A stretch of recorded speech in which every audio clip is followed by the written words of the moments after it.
There is one resource that quietly runs out while you keep pretending it doesn't. And losing it costs you everything that matters. Think about the last time you finished a conversation and felt genuinely lighter. Not relieved, lighter. Like a window had been cracked open inside your chest. That feeling is rare. Most of us finish our days the opposite way. Not tired in the body, but hollow somewhere deeper. And the strange thing is, we cannot point to the reason.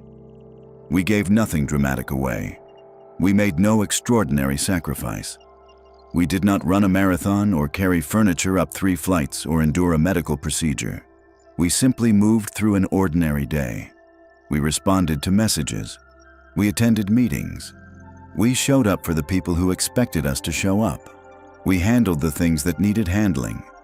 And yet something is gone. What leaves us isn't always taken. Most of it quietly seeps out, and we hand it over without noticing. That something is your vitality, not your stamina. Stamina recovers with sleep.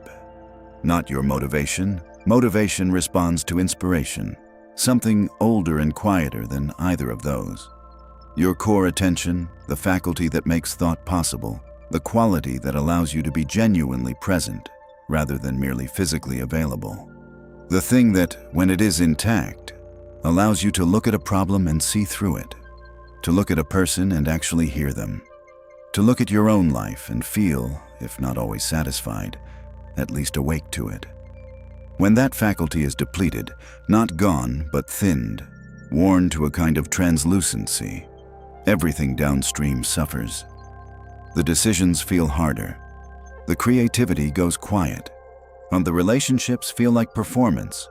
The work feels mechanical, and you attribute it to a dozen surface explanations: stress, weather, diet, sleep schedule, when the real cause lives at a level most people never examine. The Stoics called the inner life the fortress. Marcus Aurelius wrote that the mind and its judgments belong to no one else, and that no force from outside can breach them unless the owner opens the gate. That phrase deserves more than a passing read. It is not comfort. It is not reassurance. It is a warning dressed as philosophy. The gate is yours. Every day you decide, consciously or not, whether to swing it open or hold it firm. And the shocking truth that the Stoics pressed upon themselves with unusual rigor is that most of the breaches are not invasions. They are invitations. Extended casually, out of habit, without awareness of what is being offered or what will be lost. What would it feel like to move through a full day with that gate under your deliberate command? To meet every demand, every request, every intrusion of noise and opinion and obligation with the quiet authority of someone who has decided in advance what deserves entry and what does not. Not the arrogance of someone who believes they are above the demands of the world. Not the coldness of someone who has walled themselves away from it, but the specific gravity of someone who has simply become clear about what is theirs to carry and what is not, who has stopped mistaking availability for generosity and response for care and exhaustion for virtue. Most people confuse self-mastery with discipline over the body. The Stoics meant something far more radical. We are going to walk through this together. The invisible economy that drains the best of us, the architecture of attention that the Stoics mapped centuries ago, and the practical method for reclaiming the quiet power that belongs to you by default. Not through withdrawal, not through walls, not through some elaborate system of self-optimization that requires purchasing a new routine every quarter. Through clear, deliberate awareness. The kind that is available to anyone willing to pay the cost of honest self-examination. Every exchange you enter carries a cost. Not a price tag, something subtler. A text that pulls you from concentration costs a fragment of focus. A conversation that circles without resolution costs a measure of patience. An obligation accepted from guilt rather than genuine desire costs something harder to name. A kind of interior dignity, a sense of acting from your own center rather than someone else's gravity. These costs do not arrive with receipts. They do not announce themselves. They are the quiet withdrawals from an account you have never been taught to monitor. The problem is not any single exchange. The problem is that we never count the sum. Imagine you carry a ledger, invisible, automatic, never audited. Every interaction makes an entry. Some add, the conversation with a friend who genuinely sees you, the hour of deep work that produces something real, the morning walk taken for no purpose other than the morning itself. Most withdraw. The obligation attended out of social inertia, the scroll that offered nothing and consumed 20 minutes, or the meeting that could have been a sentence, the explanation offered preemptively to someone who had not yet formed a suspicion. And you never look at the balance until it reaches zero, at which point the symptoms appear: short temper, foggy thinking, decisions made from exhaustion rather than clarity, a sense of moving through the day as though through water. By then, the deficit has been building for weeks. What looked like a bad morning was actually a months-long accumulation of uncounted costs. The Stoics were precise about this. They distinguished sharply between what belongs to us and what does not. Epictetus, who began his life as a slave and ended it as one of antiquity's most quoted thinkers, built his entire philosophy on a single hinge. Some things are in our power, some are not. In his power, the choices we make, the judgments we form, the attention we direct. Outside his power, the body, reputation, circumstance, the behavior of others, the day's events. Not his to control, not his to lose sleep over. What was his, completely, irreducibly his, was the interior movement, the act of choosing how to engage. And the failure to recognize this distinction, he argued with characteristic bluntness, is not humility or openness or generosity. It is the precise source of the exhaustion we cannot explain. We hand over what is ours as though it costs nothing, because we have never been taught to count the cost. We act as though attention is elastic, as though we can stretch it across every claim without consequence. But clarity and focus are not attitudes. They are not moods that can be adjusted through the right playlist or the right productivity tip. They are resources. They have a ceiling. They have a floor.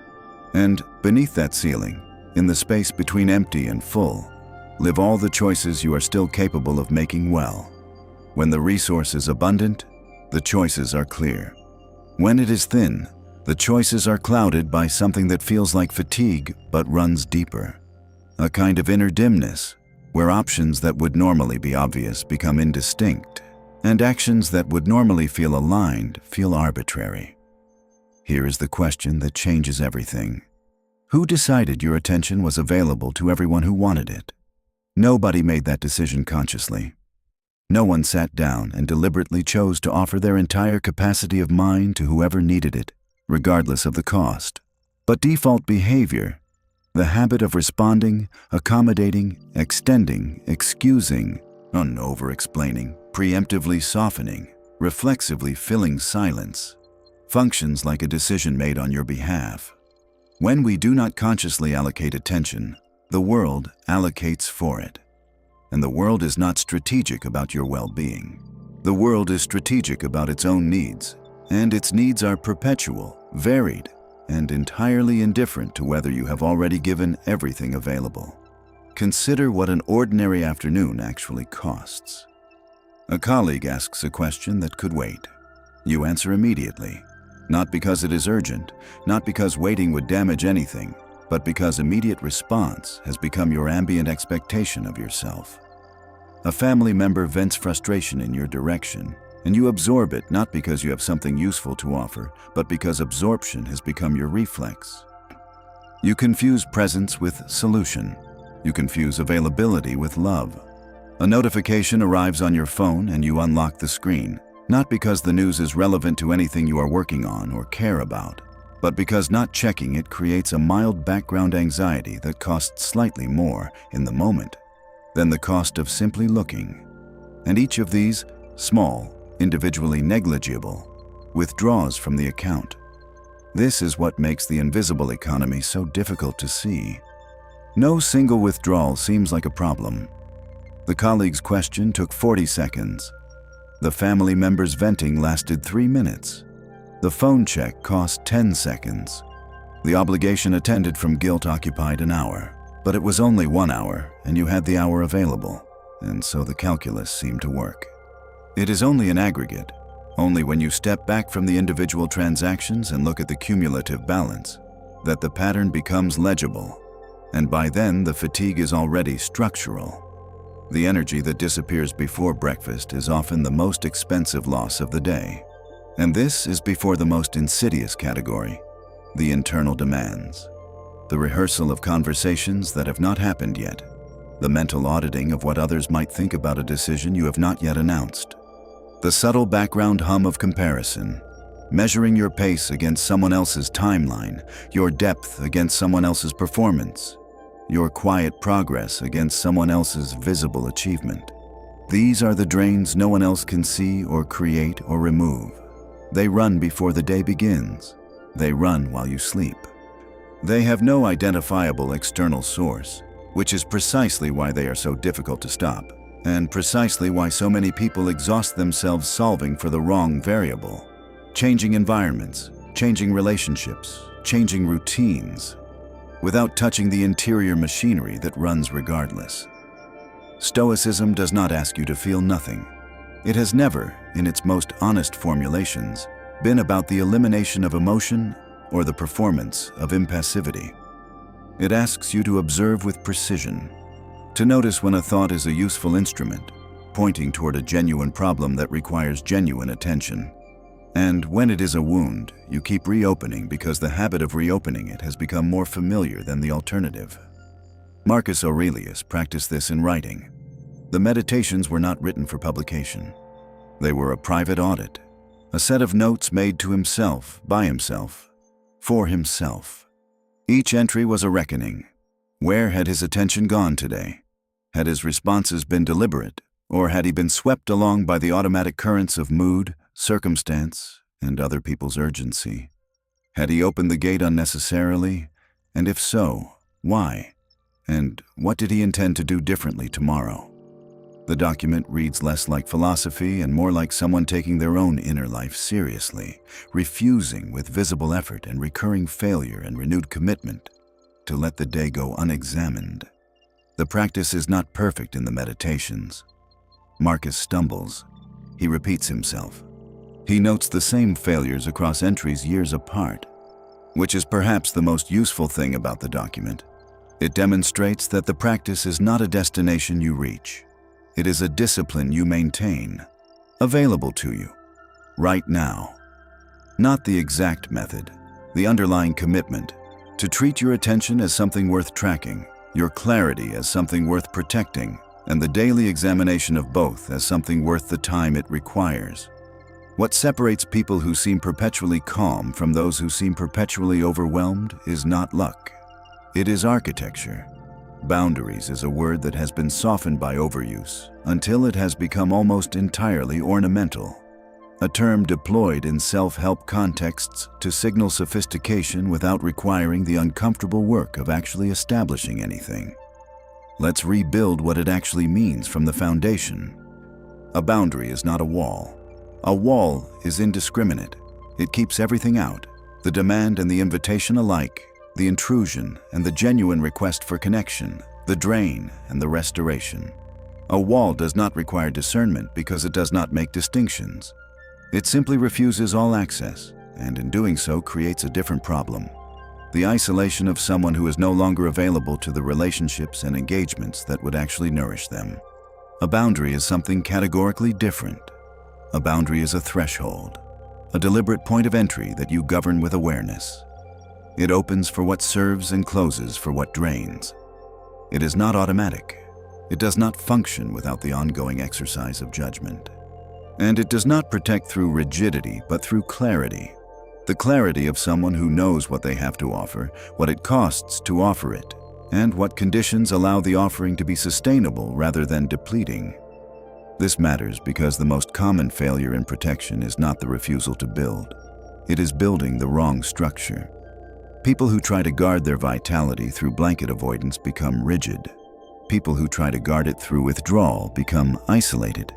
People who try to guard it through explanation and justification, forever offering reasons for their limits, seeking permission for their capacity, become exhausted by the very practice that was supposed to restore them. None of these work because all of them are passive strategies. They are reactions to pressure rather than commitments to principle. The Stoic model is active. It begins with observation, watching, with the detachment of someone genuinely curious rather than defensively reactive, the flow of attention in and out. Which interactions leave you more capable afterward? Which leave a residue of unease that colors the next 3 hours? A subtle friction in the mind that makes subsequent concentration harder. Which conversations produce the sensation of expansion, of having thought something through that needed thinking? And which produce the sensation of contraction, as though something available before the conversation is no longer available after it? The answers are rarely about the content of the exchange. They are about the quality of your engagement during it. Were you present by choice or by reflex? Did you consent to the conversation with awareness, with an actual internal yes? Or did you find yourself committed before you realized you had decided? Did you choose the direction of the exchange, or were you moved by the other person's need without the opportunity to evaluate whether their need was yours to meet? You cannot protect what you have not first learned to observe. This observation phase is not passive. It requires a kind of courage that is easy to underestimate. The willingness to notice patterns that are uncomfortable precisely because they implicate your own habits, not just others' demands.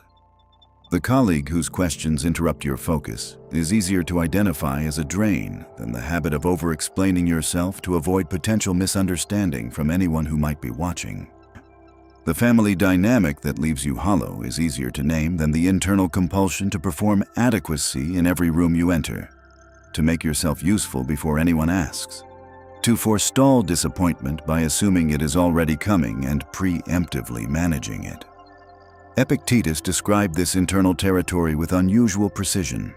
He noted that suffering arises not from events, but from the interpretation we layer onto them. And that interpretation is not neutral. It is a habit.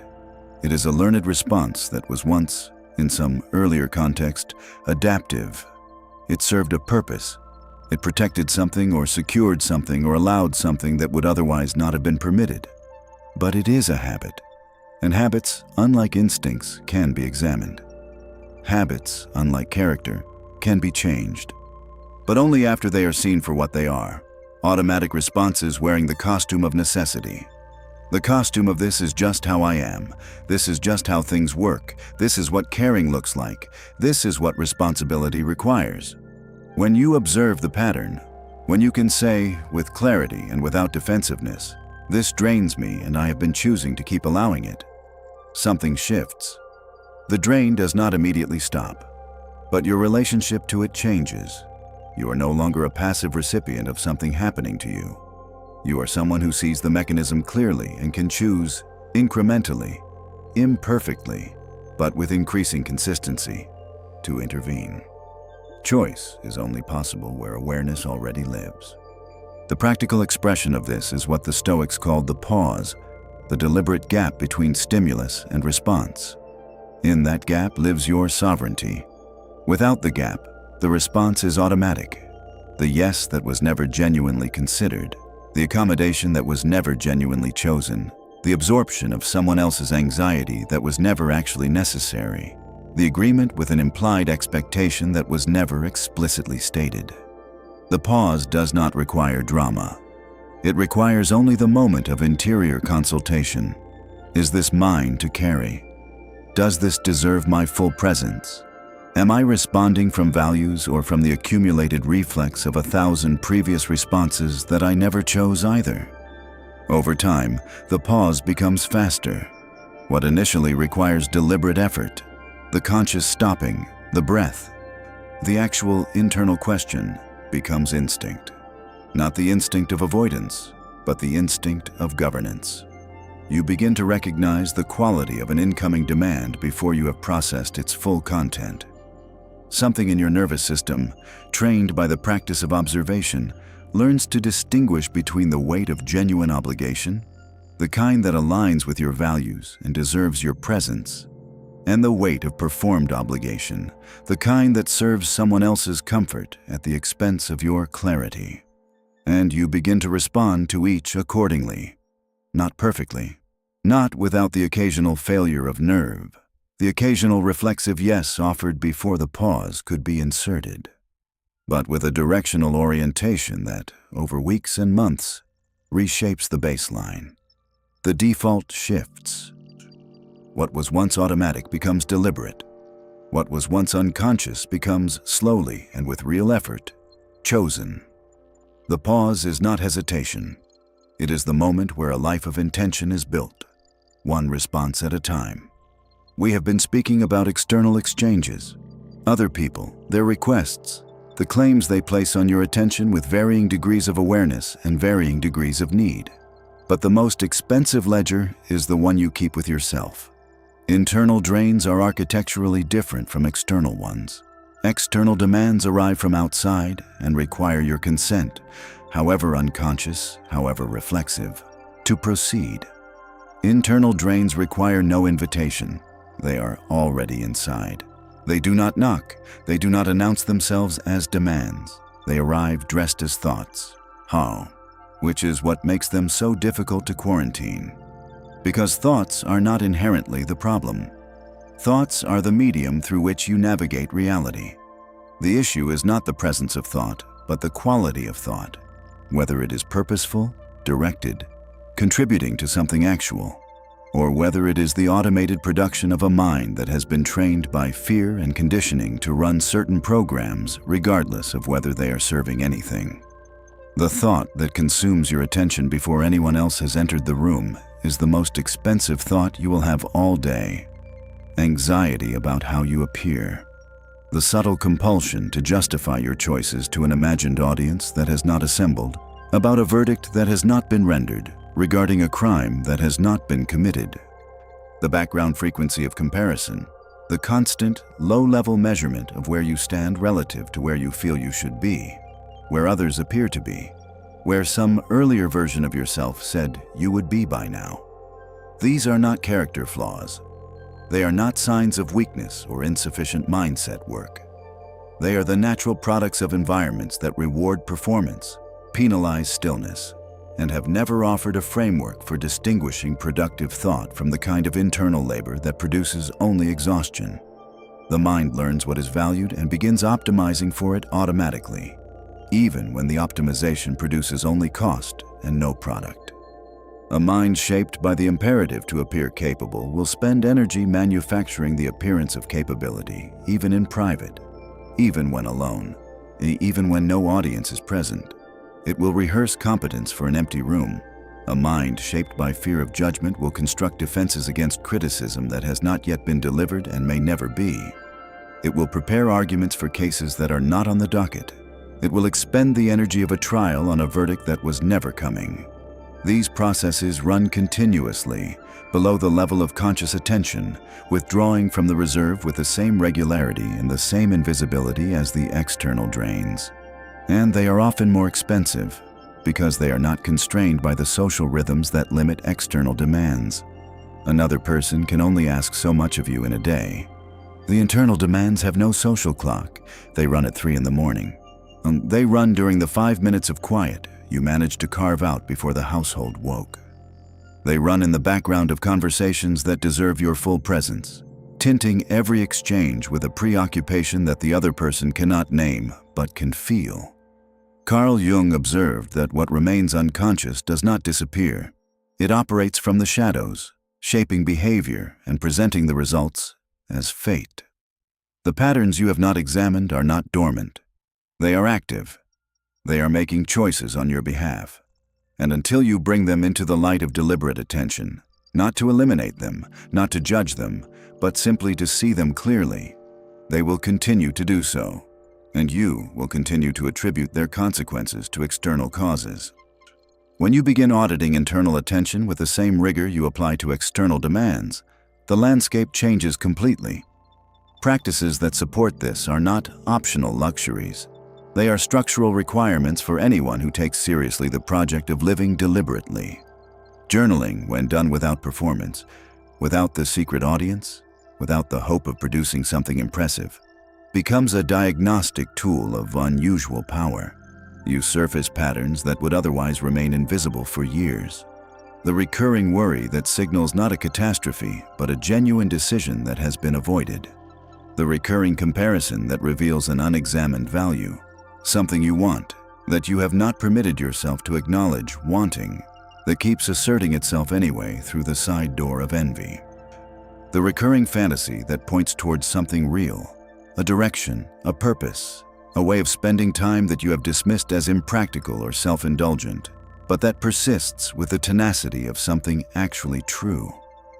These are not problems to be eliminated by writing them down. They are data points. The journal does not cure the pattern. It illuminates the pattern, which is a different and more useful thing. Once seen, the pattern is no longer automatic. Once named, the thought is no longer invisible. And once the thought is no longer invisible, it is no longer in charge. It becomes one voice among several, rather than the only voice in the room. Meditation serves a different function, one that is frequently misunderstood, often to the point of the practice being abandoned before it has produced anything useful. The function is not the elimination of thought. The mind will think. That is what minds do. The function is observation without entanglement. To watch thoughts arise and pass without fusing with them, without treating the thought as a directive, a verdict, a truth that requires immediate action. To learn, through the simple and difficult repetition of sitting and noticing, that a thought is not a command, that anxiety is not a verdict, that the mind's automatic production of worst-case scenarios is a feature of a nervous system built for threat detection, not an accurate map of what is actually happening or what is actually coming. You are not your thoughts. You are the one who observes them. That distinction is everything. This is what the Stoics called the view from above. The capacity to see your own experience from a perspective large enough that no single moment, no single fear, no single failure, no single comparison has the power to consume the whole. Marcus Aurelius practiced this deliberately, asking himself to zoom out from the immediate disturbance until it became what it actually was: a small event in a large life, a brief turbulence in a long practice, something that would pass and whose passing would leave the underlying capacity intact. The technique does not require years of meditation. It requires only the willingness to ask. Viewed from the largest perspective available to me right now, how significant is this actually? Stillness, deliberately chosen, or deliberately protected from the ambient demand of the culture to fill every quiet moment with content or productivity, is the environment in which both of these practices find their depth. The resistance to stillness is significant and understandable. Cultures that mistake activity for productivity, output for worth, and busyness for seriousness have created populations that experience quiet as discomfort rather than resource. But the Stoics were clear, and the neuroscience is beginning to confirm. The unexamined mind is not a free mind. It is a busy one, busy with programs it did not choose, running patterns it has never inspected, producing a baseline of subtle distress that is so constant it has become invisible through sheer familiarity. Busyness without examination is not engagement with life. It is the fastest path to the kind of exhaustion that rest does not cure, because rest addresses the symptom while the source continues to run. Everything we have covered exists at the level of principle. Principles are only useful if they change how you actually live on a Tuesday. So what does integration look like? Not in theory, not in the abstract architecture of philosophy, but in the actual texture of an ordinary day. What does it feel like to live this way? What are the concrete, practical expressions of a commitment to governing your own attention? It begins before the day does, not in the sense of a rigid routine. The Stoics were not prescriptive about the form of morning practice, and the attempt to copy their exact methods often misses the underlying purpose, but in the sense of an orienting moment, a brief pause. Before the first demand arrives, before the phone is checked or the notifications reviewed, or the first voice makes its claim on your attention, what matters today, and what will try to convince me it matters without actually mattering? What is mine to carry today, and what will present itself wearing the costume of my responsibility without actually being my responsibility to bear? This is not a planning session. It is a recalibration of compass. The day will bring noise.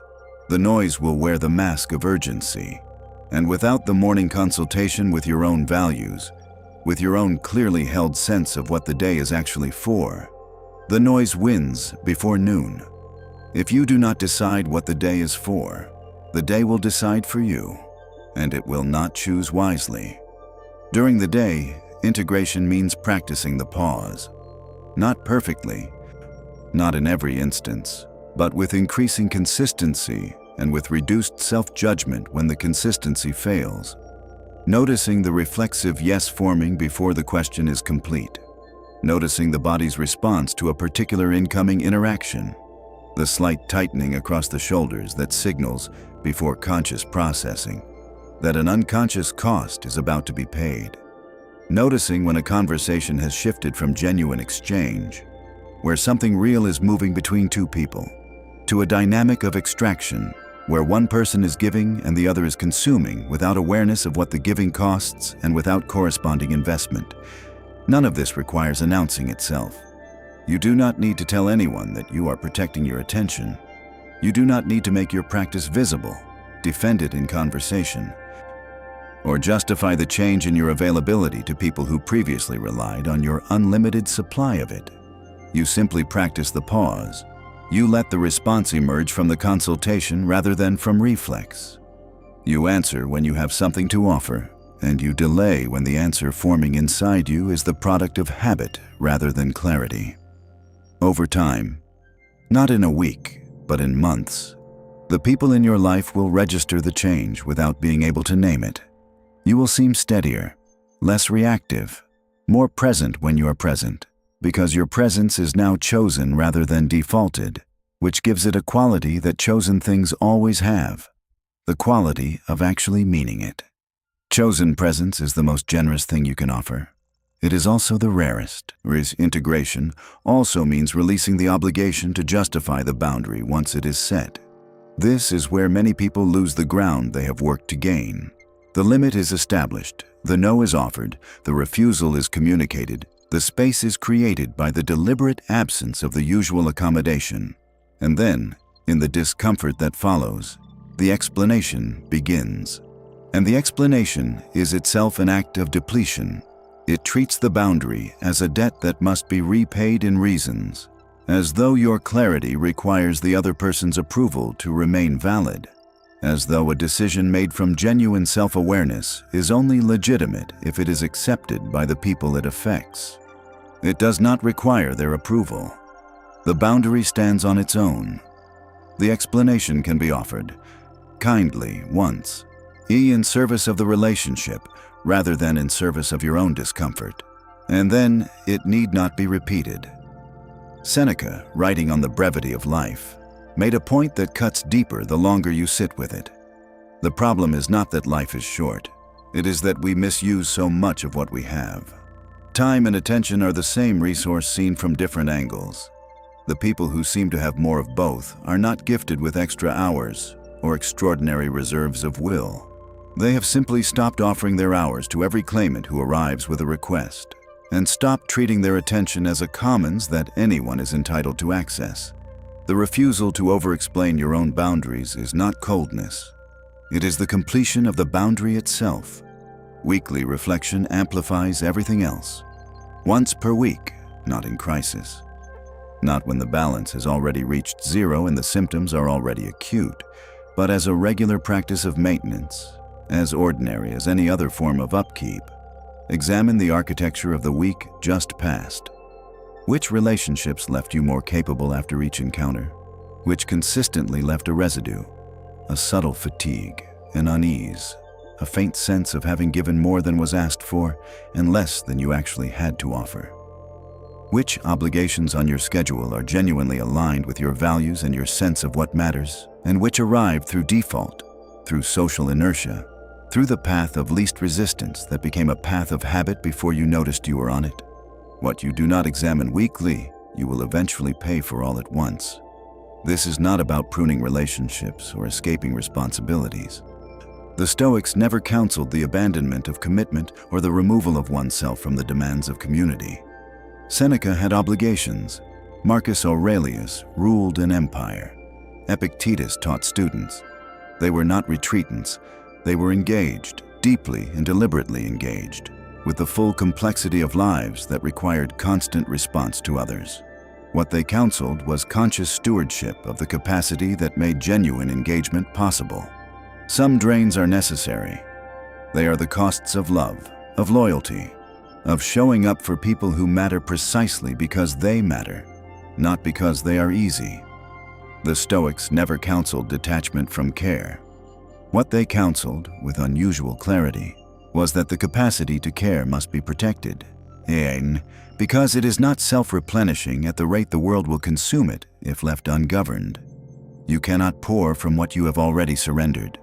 Protect the source. That is the structural heart of this entire conversation. The model of protection is not selfish, it is the precondition of generosity. The architecture of boundaries is not built for your comfort in isolation. It is built so that when you show up for what matters, you arrive with something actual to offer. Not the performance of presence, not the physical proximity of someone whose mind is 2 commitments away, not the residue of care after the best of it has been spent elsewhere. The full thing, the actual you, with actual attention and actual clarity and actual capacity to be moved by what is moving and to think clearly about what requires thought, and to be genuinely there rather than going through the motions of being there while something essential is absent. The most impactful people in any room are not the ones who gave the most away. They are the ones who arrived with something left. Mastery over self is not a destination. It is a practice, which means it has a daily form, a recurring structure, a standard not of achievement but of return. The return, after each departure from intention, to the orientation that makes intention possible again. The Stoic concept of prohairesis, the faculty of deliberate choice, the capacity to direct the interactive choosing, was considered by Epictetus to be the only thing genuinely ours. Not the only thing we have, the only thing we own. Everything else is on loan from circumstance. Health, yes, and the relationships we value, and the reputation we have cultivated, and the work we have built, and the opportunities we have been offered. All of these are, as Epictetus described it, externals, things we hold but do not own, things that can be taken or altered by forces outside our control. Prohairesis alone, the interactive choosing how to engage with whatever presents itself, is ours completely, irrevocably, and cannot be taken without our participation. The question is not whether you will respond today. The question is whether the response will come from you or from your history. The past has patterned you. This is not an accusation. It is simply accurate. Childhood dynamics, and early experiences of approval and disapproval, the implicit lessons of the environments you grew up in, the relationships that shaped what felt safe and what felt threatening, the cultural air you breathed. All of these have deposited automatic responses that now run without your conscious input. A particular tone of voice produces a particular physical response before you have consciously registered what the voice said. A particular type of request triggers a particular internal calculation: feasibility, cost, consequence, likelihood of disappointment, before you have decided whether you actually want to engage with the calculation at all. A particular kind of silence generates a particular anxiety, and the anxiety generates a compulsion to fill the silence. And the filling of the silence is experienced afterward as a withdrawal you did not intend and cannot quite explain. These are not weaknesses. They are not failures. They are the accumulated deposits of experience. The learned responses of someone who was, at each point of their formation, doing what they needed to do to navigate the environment they were in. The problem is not that the patterns exist. The problem is when the patterns persist into contexts where they no longer serve, where they are now being applied to a life that has different requirements, different possibilities, different stakes than the environments that produced them, where the response that protected you at 12 is now depleting you at 35, and you have never stopped to ask whether the protection is still necessary because the threat that required it has long since passed. Mastery begins with this recognition. I have been patterned, and I am not my pattern. The pattern belongs to history. The choice of how to move forward belongs to now. This is not a declaration made once in a moment of insight, after which everything changes. It is a stance you assume again and again, in small moments throughout an ordinary day. Each time you notice the automatic response forming, the reflex taking shape before the choice has been offered, and insert the pause. You are exercising the only faculty Epictetus believed to be truly yours. You are doing the thing that Marcus Aurelius described in the private notes of the Meditations as the only power worth claiming. Freedom is not the absence of constraint. Freedom is the presence of deliberate choice within constraint. The dimension of this practice that is most often underestimated is its cumulative effect. A single paused response does not transform a life. A single morning of reflection does not rebuild the architecture. A single week of conscious engagement does not overwrite decades of patterned response. The scale at which this works is longer than most people's patience for it, which is itself part of what the practice is training. The patience, the willingness to accept small, incremental change as the actual mechanism of transformation rather than holding out for the dramatic shift that arrives all at once and rearranges everything immediately. But a year of paused responses, a year of noticing the reflex, making the consultation, and responding from values rather than from the deep grooves of conditioned habit, reshapes the architecture of who you are. Not completely, not without reversals. The Meditations of Marcus Aurelius demonstrate with considerable candor that the reversals never stop entirely. He was still working on the same problems at the end of his life that he had identified at the beginning of his practice. But the quality of engagement had changed. The space between stimulus and response had grown. The capacity to see the pattern before becoming the pattern had deepened. And the life navigated by that capacity was, by every measure available, more deliberate, more aligned, more genuinely free than the alternative. Aristotle's observation that we are what we repeatedly do applies here with full force. The person who repeatedly pauses before responding becomes, over time, someone whose presence carries a particular quality: unhurried, considered, genuinely engaged. This is not a performance of calm. It is not an affectation of serenity.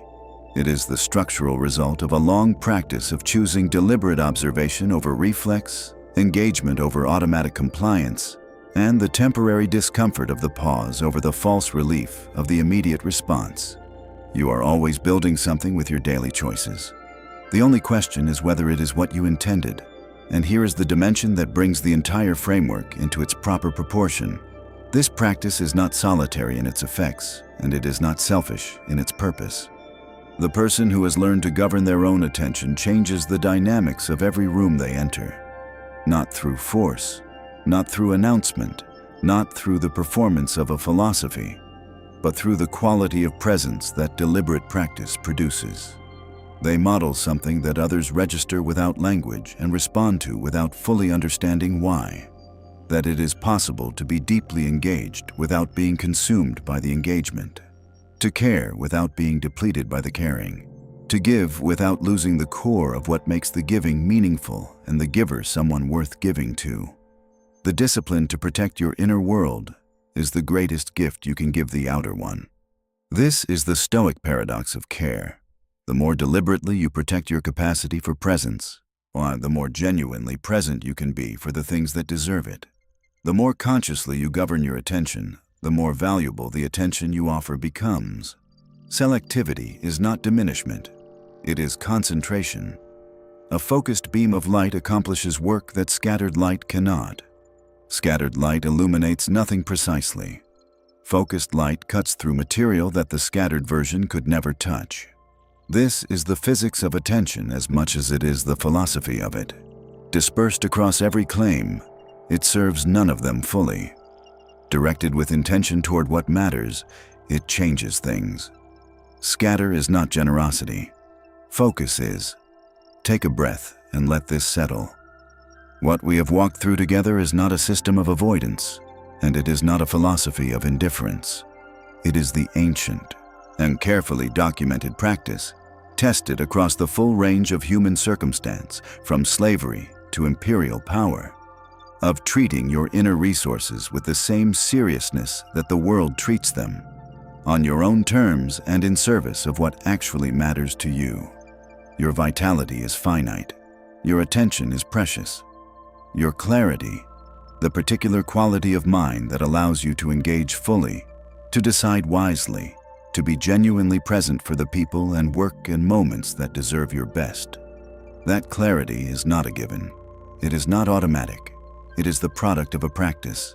It is what remains when you stop giving away what was never anyone else's to claim. It is what you recover when you stop mistaking depletion for virtue and exhaustion for devotion.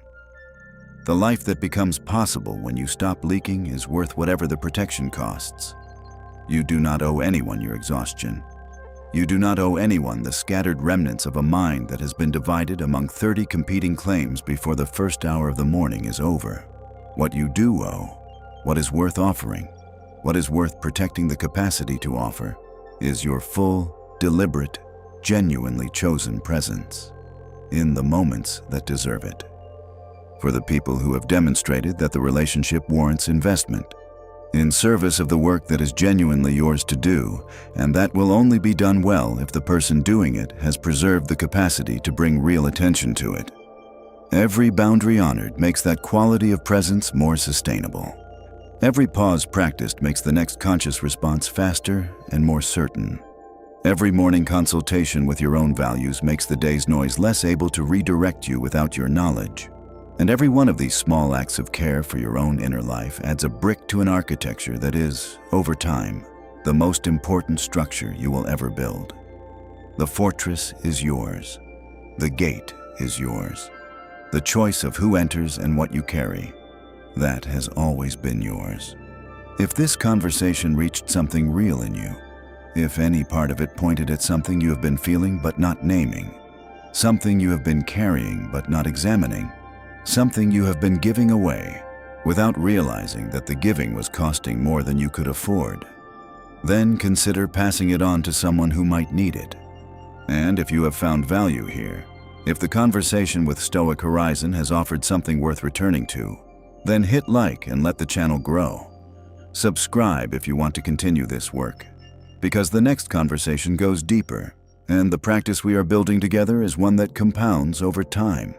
What we repeatedly choose, we eventually become. The architecture of deliberate living is built not in grand gestures, but in the quality of 1,000 ordinary responses. Choose with the awareness that each response is constructing something. Choose with the honesty that comes from observing yourself clearly. Choose with the care for your own inner life that you would extend without hesitation to anyone you love. And let that care build, slowly and surely, the life that becomes possible when the fortress is genuinely yours.